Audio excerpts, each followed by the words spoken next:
Good morning everyone. आज यह कक्षा आपकी रसायन विज्ञान की होने वाली है। इस कक्षा में हम रसायन विज्ञान में एनसीईआरटी बुक के अध्याय 1 रासायनिक अभिक्रियाएं एवं समीकरण का अध्याय करेंगे। यह वीडियो थोड़ी लंबी चलेगी, लेकिन वीडियो से आपको बहुत कुछ सीखने के लिए मिलेगा। देखिए, सबसे पहली हमारी एडिंग है अभिक्रियाएँ।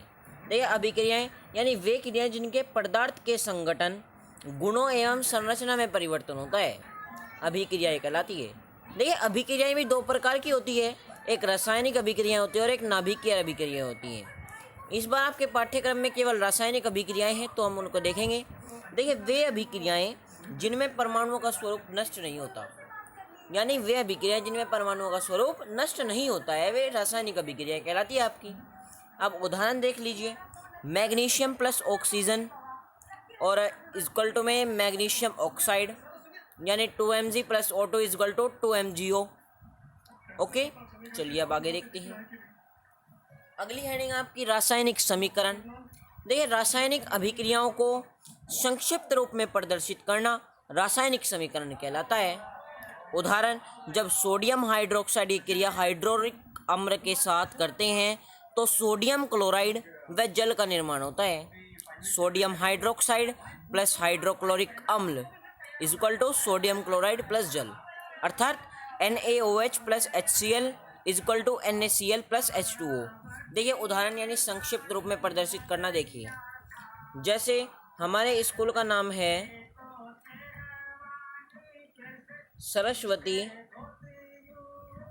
विद्या मंदिर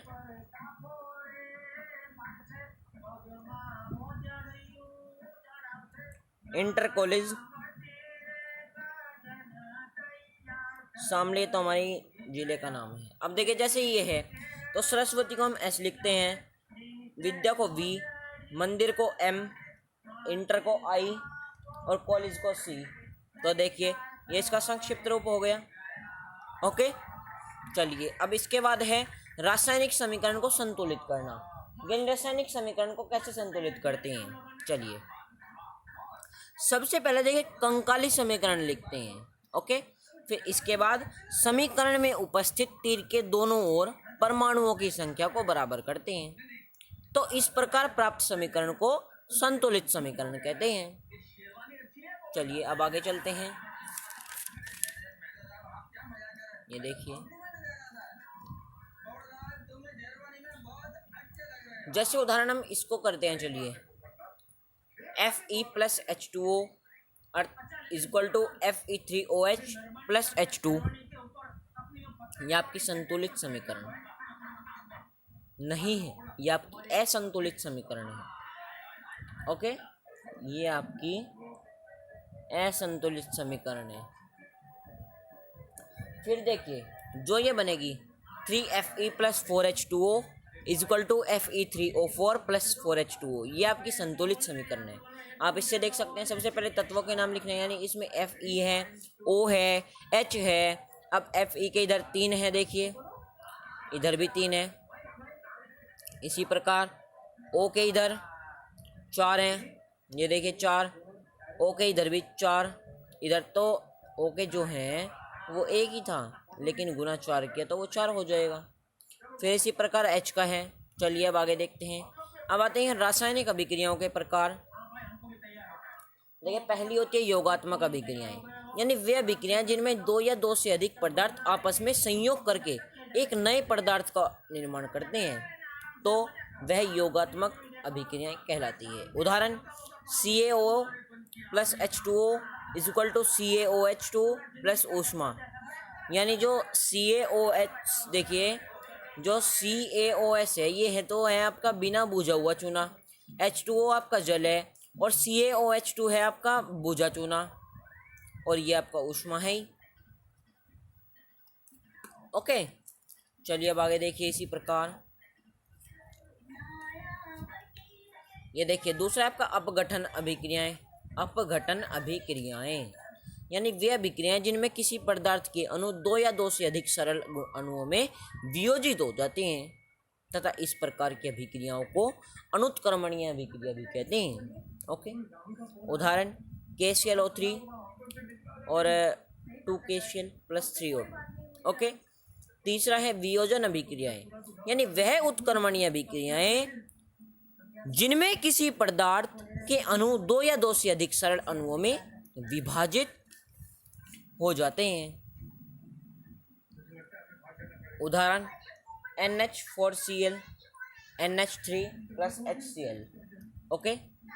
अगला विस्थापन प्रतिस्थापन अभिक्रियाएं, यानी विस्थापन को प्रतिस्थापन अभिक्रियाएं भी कहते हैं। देखिए, वे अभिक्रियाएं जिनमें किसी यौगिक में उपस्थित एक परमाणु का या परमाणुओं के समूह का किसी दूसरे तत्व के परमाणुओं या परमाणुओं के समूह के द्वारा विस्थापन हो जाए, तो ऐसी अभिक्रियाओं को विस्थापन अभिक्रियाएं कहते हैं। ओके। आगे देखिए, उदाहरण Zn यहाँ पर जिंक है और CuSO4 copper sulphate, ZnSO4 zinc sulphate और Cu आपका कॉपर है। अगला है द्विविस्थापन अभिक्रिया, वे अभिक्रियाएं जिनमें यौगिकों के आयनों के मध्य अदला बदली होती है, द्विविस्थापन अभिक्रियाएं कहलाती हैं। ओके, यानी वे अभिक्रियाएं जिनमें यौगिकों के आयनों के मध्य अदला बदली होती है, यानी यौगिकों के आयन के मध्य अदला बदली होती है, तो ऐसी अभिक्रियाओं को द्विविस्थापन अभिक्रियाएं कहते हैं। उदाहरण Na2SO4 plus BaCl2 equal to BaSO4 plus NaCl, यानी Na2SO4 तो sodium sulphate, BaCl2 barium chloride और BaSO4 बेरियम सल्फेट है, लेकिन NaCl यहाँ सोडियम क्लोराइड है। पांचवें आपका वियोजन अभिक्रियाएं, या वे उत्क्रमणीय अभिक्रियाएं जिनमें किसी पदार्थ के अणु दो या दो से अधिक सरल अणुओं में वियोजित हो जाते हैं, इस प्रकार की अभिक्रियाओं को वियोजन अभिक्रियाएं कहते हैं। एग्जाम्पल देखिए, NH4Cl NH3 plus HCl। Okay. अगला हमारा ऊष्मापेशीय अभिक्रियाएं, ऊष्माक्षेपीय अभिक्रियाएं, यानी वे अभिक्रियाएं जिनमें ऊष्मा मुक्त होती है वे ऊष्माक्षेपीय अभिक्रियाएं कहलाती हैं।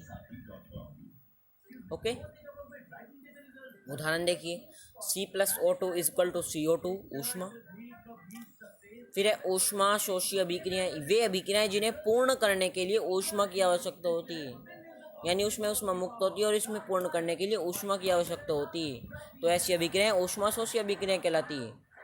उदाहरण C+H2O plus 131.4 equal to CO plus H2O। आगे देखिए, अब उपचयन अभिक्रियाएं ऑक्सीकरण, वे अभिक्रियाएं जिनमें ऑक्सीजन की वृद्धि होती है या हाइड्रोजन की कमी होती है। उदाहरण 2Cu plus O2 equal to 2CuO। फिर अगला होता है उपचयन अभिक्रियाएं, यानी वे अभिक्रियाएं जिनमें ऑक्सीजन की कमी होती है तथा हाइड्रोजन की वृद्धि होती है, ऐसी अभिक्रियाएं उपचयन अभिक्रियाएं कहलाती है, अपचयन अभिक्रियाएं कहलाती है। उदाहरण Cul plus H2O equal to CuO plus H2O। Okay. अगला है उपचयन या अपचयन या रेडॉक्स अभिक्रियाएं, यानी वे अभिक्रियाएं जिनमें एक पदार्थ का अपचयन तथा किसी पदार्थ का उपचयन होता है, जिसका अपचयन होता है उसे ऑक्सीकारक तथा जिसका उपचयन होता है इसे अपचायक कहते हैं। अगला आता है फिर संसारण। देखिए, जब कोई धातु अपने आसपास अम्ल, आर्द्रता, नमी आदि के संपर्क में आती है तो वह संसारित हो जाती है। संसारित होने की प्रक्रिया संसारण कहलाती है, संक्षारण कहलाती है। फिर संसारण के अन्य उदाहरण भी दिए गए हैं। अपचायक, किसी अभिक्रिया में जिसका पदार्थ का अपचयन होता है जिसे उपचायक कहते हैं। यहाँ CuO का अपचयन होने से यह उपचायक है।